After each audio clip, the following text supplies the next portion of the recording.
Você já teve a sensação de estar correndo numa esteira rolante financeira? Aquela boa e velha corrida dos ratos que todo mundo sempre fala. Basicamente, você se esforça, sei lá, você trabalha duro, não é preguiçoso, até consegue uma promoção, pequeno aumento de salário, ou seja, você aumenta a velocidade da sua corrida, sente que está progredindo, mas quando olha para os lados, a paisagem é sempre a mesma. Você continua no mesmo lugar, só que muito mais cansado. Essa sensação de correr sem sair do lugar, de ver o número do contra-cheque subir, enquanto o carrinho do supermercado está ficando cada vez mais vazio, isso não é um fracasso seu. Ele é um jogo, e como todo jogo, possui as suas regras, que foram desenhadas para que a gente se sinta exatamente desse jeito. No vídeo de hoje eu não quero te dar dicas de como economizar no cafezinho. Eu quero conversar mais sobre essas regras invisíveis. Então, minha ideia é que a gente possa conversar sobre as economias ali do dia a dia e entender por que que o seu salário parece derreter cada vez mais. Olá, eu sou o Rafael, este é o Legado Paterno.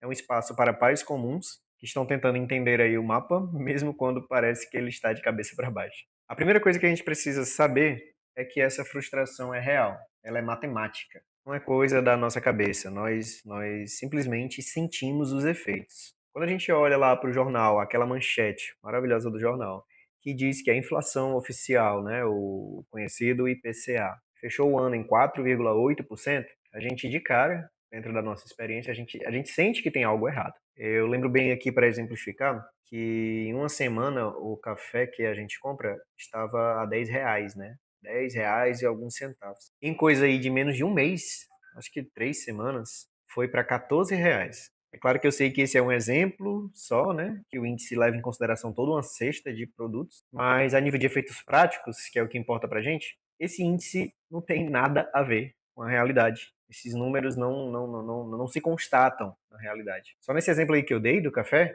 foram simplesmente 40% de aumento em menos de um mês.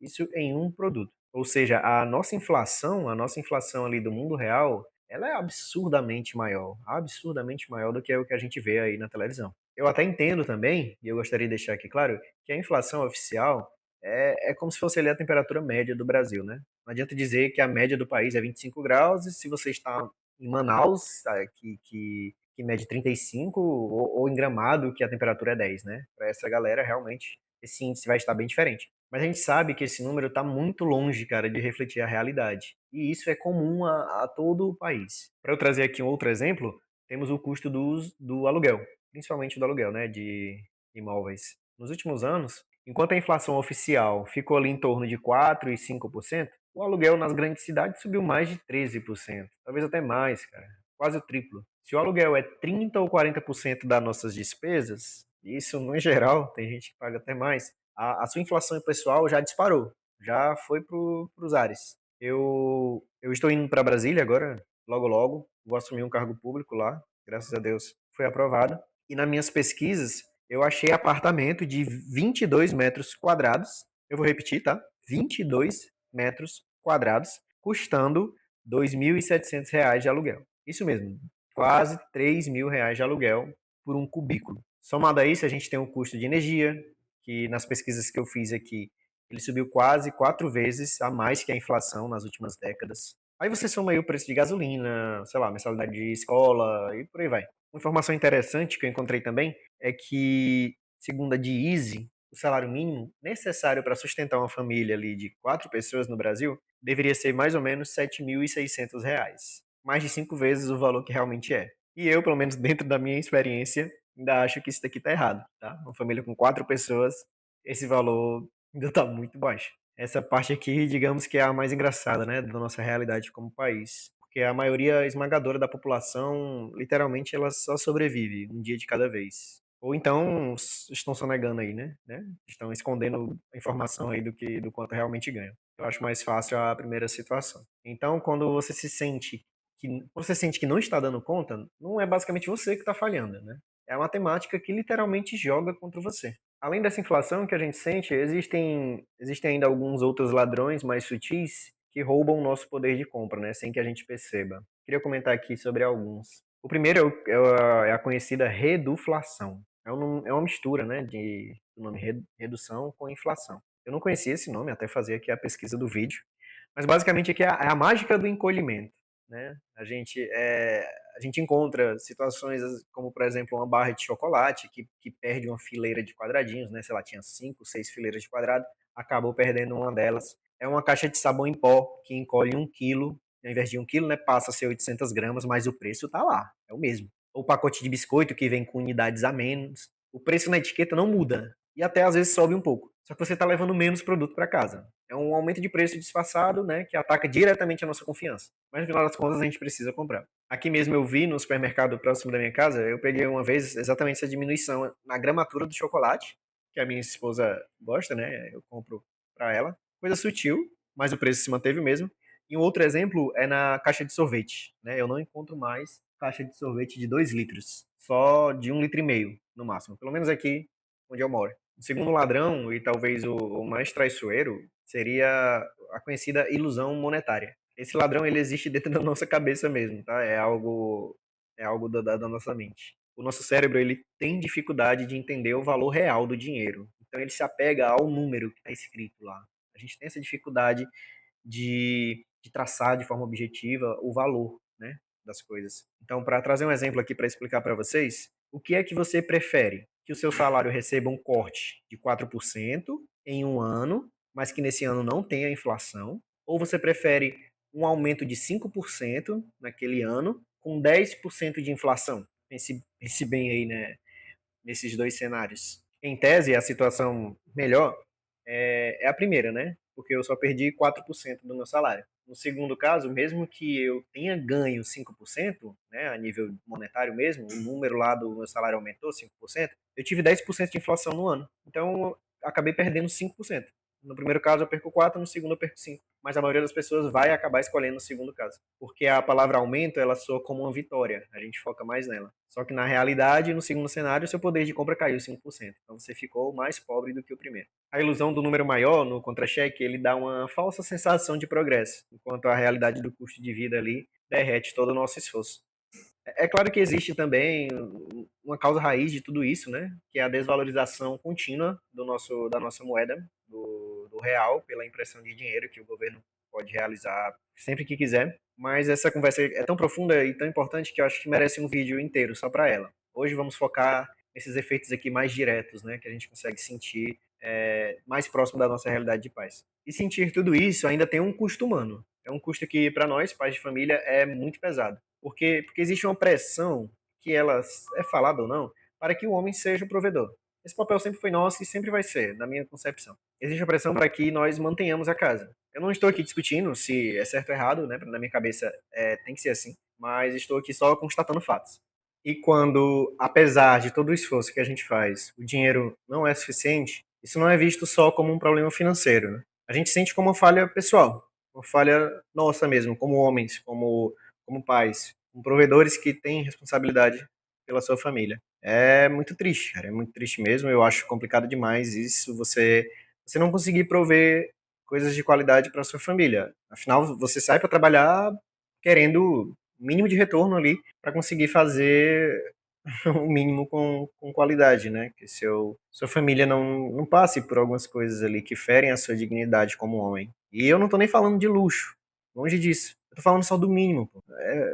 O mínimo, assim, pra manter digno. Nem isso a gente consegue. Então, essa divergência aí, ela é devastadora. Os números do nosso salário, eles indicam um progresso, a gente consegue identificar que houve um aumento ali no salário, só que a realidade do supermercado diz fracasso, diz que é um fracasso. E na falta ali de um culpado, a gente acaba assumindo essa culpa. Nós somos mestres nisso, né?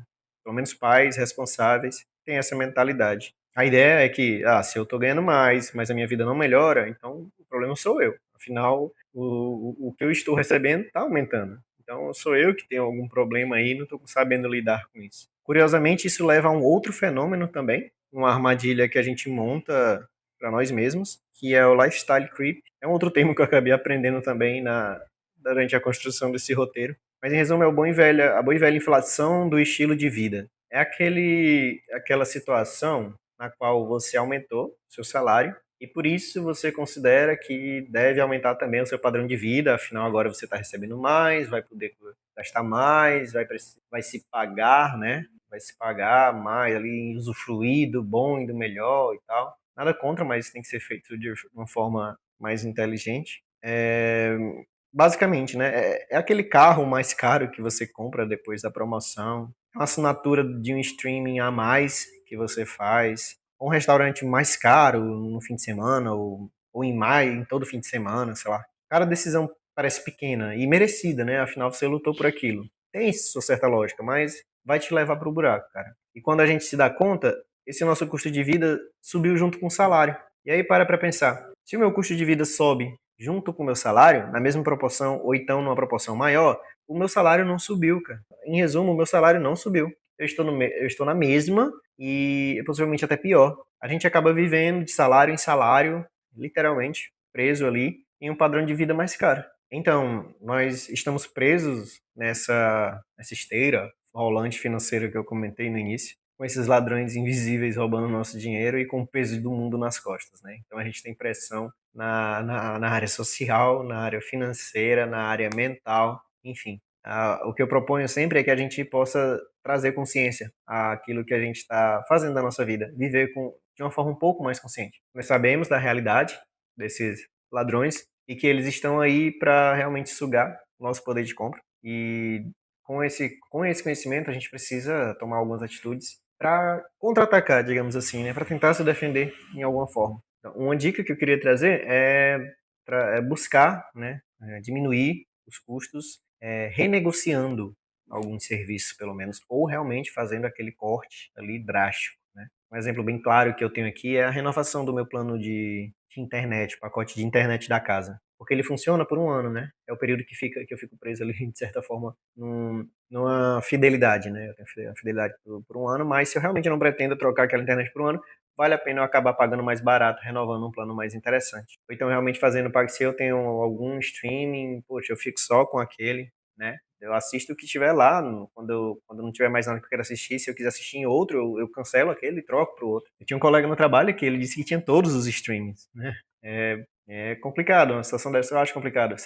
Às vezes você não consegue nem acompanhar, você não vai assistir tudo, cara. Nem você, nem sua família. Nessa parte aqui eu não queria ser mais um guruzinho que fala o de sempre, né? Por mais óbvio por mais que o óbvio precise ser dito, mas a gente não tem pra onde correr. Eu estou aqui no início desse canal, mas eu planejo também documentar o meu formato de controle aqui para vocês, se vocês acharem interessante, né? Atualmente eu utilizo um aplicativo que me atende em todos os sentidos. Eu posso trazer aqui como é que eu faço para configurar, como eu faço os lançamentos, enfim. A gente pode conversar melhor sobre isso. Outro ponto que eu queria destacar é que o nosso objetivo é construir um futuro. Então, por mais que a gente esteja numa situação complicada hoje, a gente não precisa passar o resto da vida nela. Nós temos o poder de ir atrás dessa melhoria e a gente precisa ir. Como homens, a gente tem que ir atrás. Então, em algum momento, isso significa buscar aumentar a nossa renda, seja se qualificando ali no seu trabalho atual ou buscando uma renda extra, né? Na situação atual que a gente vive, a gente precisa ter algumas outras fontes de renda. Também posso comentar depois sobre possibilidades aí que a internet permite pra gente. E principalmente a gente precisa mudar ali a mentalidade de poupador para investidor. Cara, para finalizar esse vídeo, assim, assuma esse papel. Você precisa aprender a alocar o seu dinheiro. Se você não aprende a cuidar do seu dinheiro, alguém vai cuidar por você. Só que ninguém tem todos os atributos e tamanho interesse em que você tenha sucesso do que você mesmo. Então, nada melhor do que você assumir esse papel, aprender e passar a fazer a sua alocação. É questão de vida ou morte, cara. Sua família depende disso. Em um cenário de inflação, o dinheiro parado na poupança, ele vai perder valor. O dinheiro guardado, sem realmente investir, sem uma alocação, ele vai perder valor. Então, foi algo que eu já aceitei. Eu preciso buscar aprender mais e buscar investimentos, né? Para que, no mínimo, eu proteja o meu patrimônio aí dessa corrosão que a gente sabe que é real. Então, para finalizar, o objetivo ele não é correr mais rápido na esteira, né?